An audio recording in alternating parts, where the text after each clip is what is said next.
накратко ќе ве запознаем со развојот на COVID-19 вакцини, те и секако предизвиците и очекувањата во овој дел.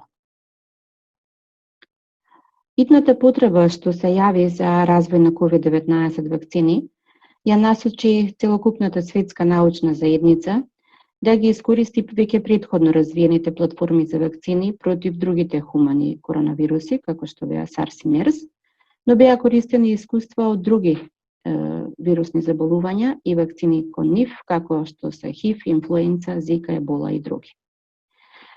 Токму поради сличноста во структурата на SARS-CoV и SARS-CoV-2 беше користено биоинформатичко моделирање и предвидување на Т и Б клеточните епитопи, кои би биле потенцијални антигенски кандидати за оваа вакцина.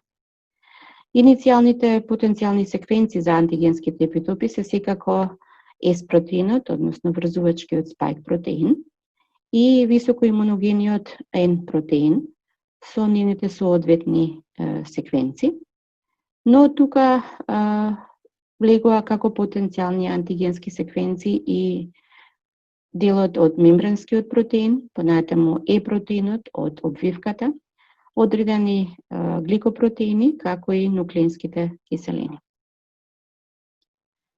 Токму врз база на овие неколку антигенски структури, во моментов и се развиваат 5 различни модели на COVID-19 вакцини, и тоа вакцините кои што содржат субединици, кои што ги користат протеинските сегменти од М, С и С протеинот, потоа векторските вирусни вакцини, каде што како вектор се користат аденовирусите и поксивирусот, класичните атенуирани и инактивирани вирусни вакцини и секако новата генерација на вакцини базирани на нуклеински киселини.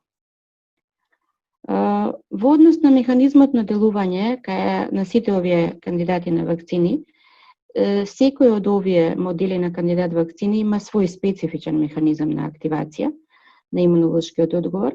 Сепак основната цел при дизајнирање на овие кандидати е да дојде до истовремена стимулација на создавање на врзувачки, односно неутрализирачки антитела и активирање на Т-клеточниот имунитет, кој што е најизразен и најпосакуван, секако и најдолготраен кон SARS-CoV-2 вирусот, односно да имаме една истовремена активација на клеточниот и хуморалниот имуноодговор. Докаде сме во делот на развојот и динамиката на COVID-19 вакцините? Овие се податоци кои што последен пат беа споделени на 10 септември 2020 година во нашите брифинзи со Светската здравствена организација. И во тој период повеќе од 300 кандидати имаше како COVID-19 вакцински кандидати, од кои што 202 беа и се уште се во експериментална фаза, во лабораториско тестирање. 74 од нив се во предклиничка фаза, додека пак само 26 беа во тој период во фаза на клиничко испитување, од кои што само 4 во последната фаза 3. Она што е многу битно е да се потенцира дека вакцините кои што се во фаза 3 веќе ги имаат изминато овие предходни фази и се испитуваат на поголем број на доброволци. Овој број може да се движи од 5000 до 30.000 и доколку тие ги помиенат критериумите за задоволување во оваа фаза, влегуваат во постапка на евалуација на ниво на регулаторните медицински агенции, пошто следи нивното лиценцирање, односно одобрување за употреба. Во така наречени нормални услови при развој на другите вакцини, овој процес би на тестирање и на лиценцирање на вакцините би траел помеѓу 7 до 10 години, но напоменуваме дека во овој случај, токму поради итната потреба на вакцините, но потенцирам и поради тоа што веќе беа користени постоечки развиени модели на вакцини, овој период на тестирање е релативно скратен и всушност предклиничката фаза и фазата 1, како и фазата 2, заедно со фазата 3 се споени и се изведуваат скоро истовремено. Она што секако мора да го имаме на ум, дека дури во вака наречен fast track на развивање на клиничко тестирање на вакцините, Вака дизајнираниот процес сепак обезбедува безусловно и комплетно следење на ефикасноста и на безбедноста на вакцините во секоја од фазите. Изворедно интензивниот развој на COVID-19 вакцини можеби најдобро се забележува доколку се погледнат официјалните податоци од базата на Светската здравствена организација. На 21 септември во оваа база како дефинирани кандидати во клиничка фаза на евалуација беа 38, за да веќе на 2 октомври оваа бројка дојде до 42. Но она што е изворедно битно и каде што се насочени сите погледи се 10 кандидати на вакцини кои што се влезени веќе во фаза 3, односно последната фаза од клиничките испитувања. Кои се тие вакцини и кои се тие производители? Првата група се инактивираните COVID-19 вакцини, кои што во моментот ги развиваат производителите Sinovac и Sinopharm, заедно во соработка со Wuhan и со Beijing институтот Кина. Втората изворедно интересна група на векторските вакцини, каде што се наоѓа така наречената Оксфордска вакцина, која што е векторска вакцина базирана на ослабен аденовирус од шимпанзо. Во оваа група е и руската вакцина произведена во Гамалеја истражувачкиот центар, која што пак за разлика од Оксфордската користи хумани, и тоа 2 аденовируси. И произведувачот Janssen Pharmaceuticals развива векторска вакцина базирана на ослабен аденовирус, а овој принцип го користи и кинескиот производувач CanSino Biologicals. Во ваквиот преглед на клиничките студии може да се види дека ќе најголем број од овие кандидат вакцини се уште имаме предложен модел на добивање на 2 дози од вакцините кои што би се давале на 0,14, 0,21 или 0,56 денови. Третата категорија на вакцини е вакцините кои што се развиваат на база на протеински субединици. Компанијата Novavax ја развива оваа вакцина со протеинска субединица и таа се дава во 2 дози. А изворедно актуелни се и вакцините базирани на нуклеинските киселини, кои што ги развиваат компанијата Moderna од САД и германската компанија Pfizer во соработка со BioNTech. Токму оваа вакцина на Pfizer, заедно со вакцината на AstraZeneca, во првата недела од октомври влегла во така наречениот Rolling Review во Европската медицинска агенција, што всушност подразбира дека веќе се поднесуваат прелиминарни податоци со цел да се обезбеди досието кое што би било поднесено кон Комитетот за хумани медицински производи и следна фаза би била нивната комплетна административна постапка за одобрување од страна на Европската медицинска агенција. Интензивно се следат и резултатите од сите клинички студии на сите производители, вклучително веќе ги имаме податоците и од руската Спутник V вакцина. На неделна основа излегуваат податоци за следење на ефикасноста првенствено на вакцината. Она што генерално може да се сумира е дека имаме изворедно добар титар на врзувачки неутрализирачки антитела и за сега се уште задоволителен клеточен одговор, но нивото на одговор не може директно да се споредува поради различната методологија, различната технологија на добивање на овие вакцини. Она што сега како фаза следи е следење на безбедносниот профил. Генерално од податоците што ги добиваме, вакцините општо добро се поднесуваат.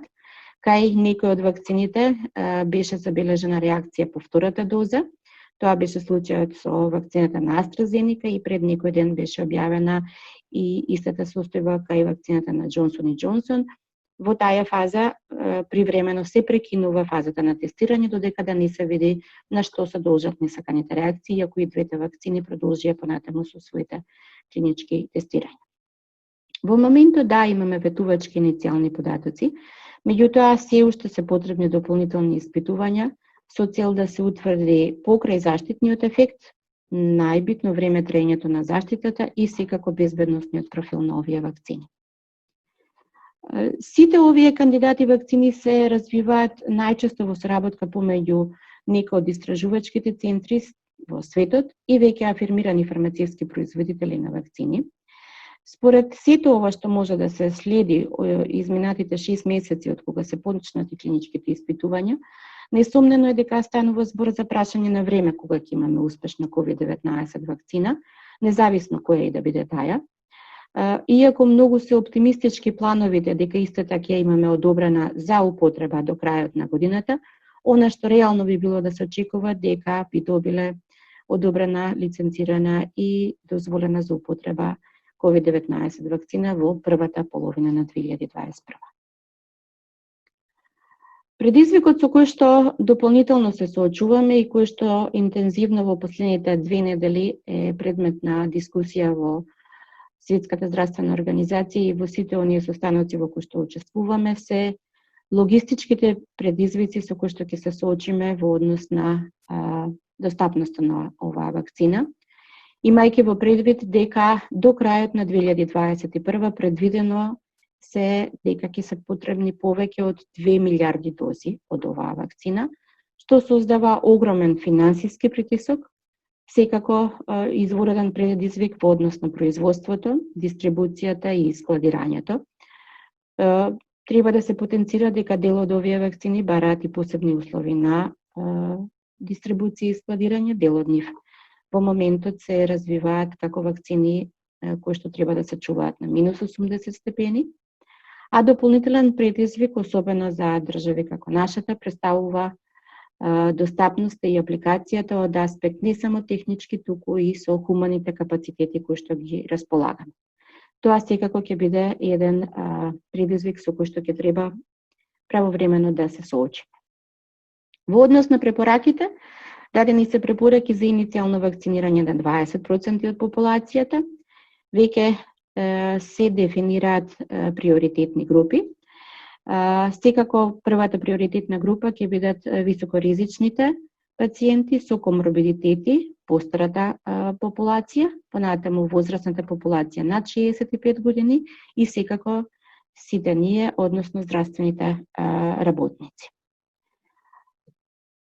И покрај сите овие отворени и недоволно до крај одговорени прашања, веќе е во тек процесот на алокација и резервирање на количините на COVID-19 вакцини.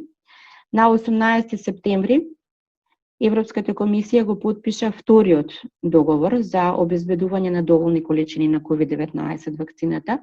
Овој пат овој договор го потпиша со Sanofi и GlaxoSmithKline.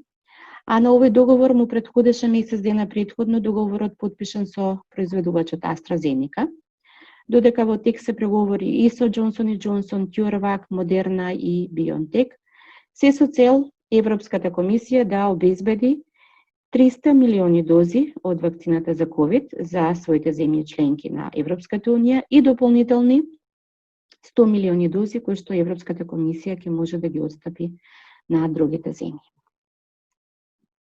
Каде сме ние? Имам задоволство да кажам дека пред неколку дена Република Северна Македонија и Глобалниот сојуз на вакцини ГАВИ го склучија договорот за набавка на вакцини за COVID-19 преку така наречениот COVAX механизам, преку кој што ќе се обезбеди глобален и равномерен пристап до безбедни и ефикасни вакцини за COVID-19, потврдени и регулирани од Светска здравствена.